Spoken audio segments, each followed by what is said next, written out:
What's going on, sports card hobby family? Another day, another sports card video. Welcome back to the program for another show. Today we're going to talk about, well, the subject is brace yourself, sports card investors.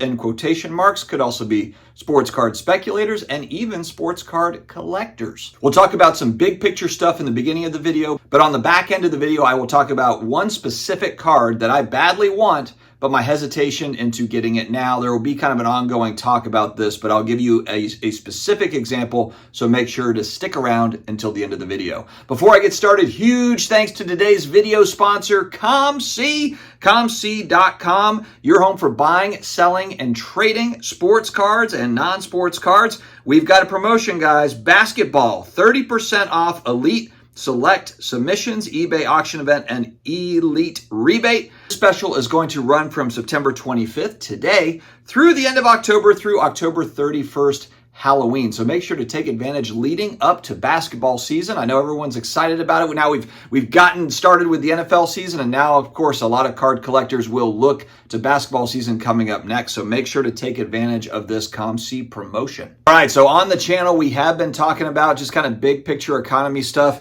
And I've been listening to more of it over the last couple of days, and it makes me a little bit nervous. So as we know, Federal Reserve did not touch interest rates this month. They decided to keep it level.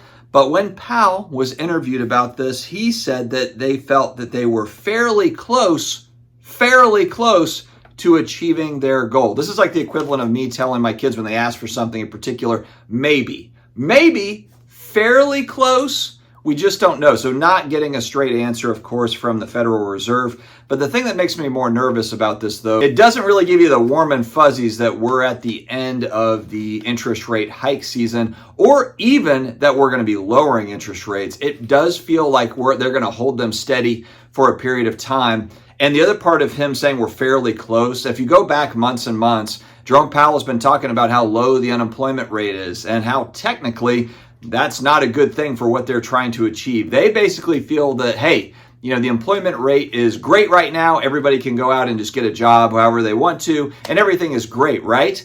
Well, I don't see it that way. I mean, I've got a lot of friends, colleagues that have been laid off, and you hear about it in the news all the time. I think it's probably industry specific, but there has been a lot of pain as far as unemployment goes, and I don't think that necessarily the government has a good grasp on it just by looking at, the number that pops out on the unemployment rate. We've got a 4% unemployment rate. Well, what exactly does that mean? What is that counting? There's a lot of people too that are not collecting unemployment benefits. So if you're just looking at the unemployment rate based on the unemployment benefits that are being paid out, well, there might be people that are self-employed or something that have decided, screw it, I'm not going to collect unemployment.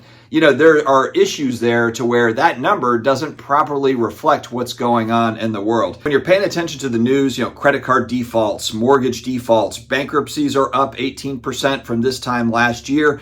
And then I hear Janet Yellen in an interview, she's the Treasury Secretary, saying, I don't see any signs that the economy is headed towards a downturn.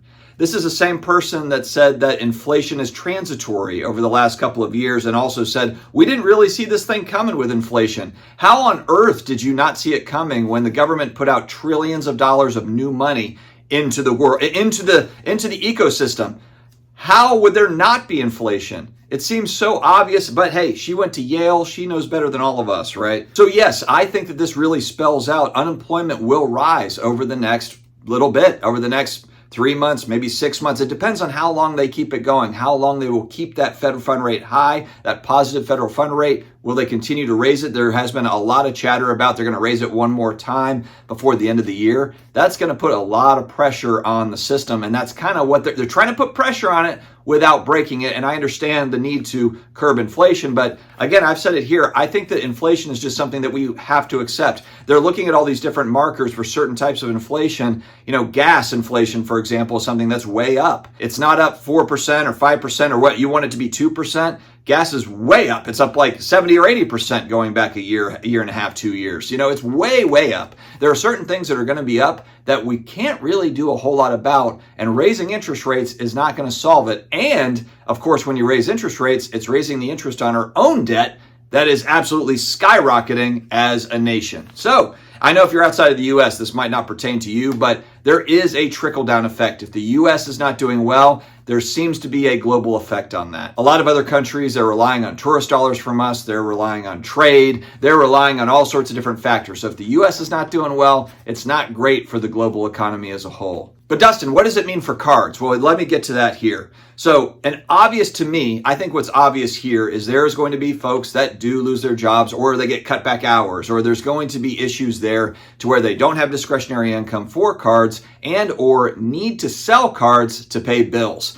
That's something that I think we've seen a little bit of, but I don't think we've seen the end of that. I think that's going to be where a lot of pressure on prices, because supply for a lot of cards is going to hit the market. And yeah, maybe this is not going to be the black finite 1 of 1s, or it's not going to be the vintage high grade, the PSA 8, 9, 10 vintage or whatever. The Michael Rubins of the world, the Jeff Bezos of the world, they are not going to be affected by this, but their customers will be. You know, Michael Rubin's customers absolutely will be. So I think it's something to keep in mind when they're figuring out retail pricing on products, when they're pricing out hobby boxes at $1 zillion. You know, I think that they're going to have to take this into account at some point. There will be downward pressure on prices just simply because people are going to need to pay bills, and they're probably going to need to have to move some cards to just pay regular bills, as opposed to moving cards to buy other ones or kind of, you know, consolidate into larger cards. I think it's going to actually happen where people are selling cards because the electric bill is due. So to me, this looks to be a little bit of a story of the haves and the have-nots. It's simply going to be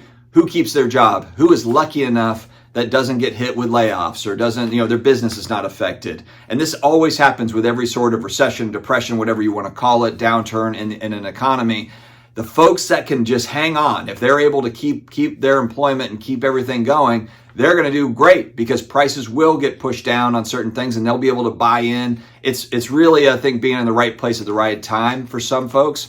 All we can kind of do is plan with emergency funds and that sort of thing to kind of hope that we're not hit with this sort of stuff. But a lot of this thing can be very random. You know, there's a lot of great people that are doing very well at their jobs, and it's simply just a business decision to make cuts. So to all the viewers out there, good luck to everybody over the next little bit. And again, maybe I'm completely wrong. They'll achieve the soft landing that they're looking for and everything's going to be great. We'll all be fine. Maybe that occurs. But either way, I think it's something that's really worth talking about. I mean, let's face it, we're in a very expensive hobby these days. Even new product is very expensive. Even the low-end product, you know, the hobby boxes and retail is a lot higher as well. You know, so there's just a lot to take into consideration. The one card I want to use as an example here, that if you watch my channel, you know I want this card, but I feel it's overpriced, and I'll explain why. It's a 1989 score Barry Sanders rookie card in a PSA 10. This is my all-time favorite set growing up. This was the set that I could not afford. I was buying 89 Pro set because I couldn't afford packs of 89 score at the card shop. And so the 89 score Barry Sanders rookie in a 10 is one that I've been wanting for a while. When I was looking at it, again, going back to 2020, 2019, I'll show a market movers graph here just to kind of map this out for you. January 2020, this is a $300 to $350 card. I was looking at this. I almost pulled the trigger many, many times. And it was like, I wanted it $300, but it sold for $350. Never pulled the trigger. Well, now it's $1,200. But you know what the actual concern for me is? And we'll kind of talk about this big picture. It's not that price is up 4 times. That's part of it, but that's not the main factor for me. It's that the population back in January 2020, when that card was $300, was around 1,800, less than 1,800 copies in a PSA 10. Now there's over 2,200. So there is 400 more copies of that 10, which is 20% higher supply than it was a little over 3 years ago. And the price is 4x what it was 3 years ago. Now, some will say, well, Dustin, I mean, demand is just that much higher for this particular card. And that's true. I mean, demand is obviously higher today than it was in 2020.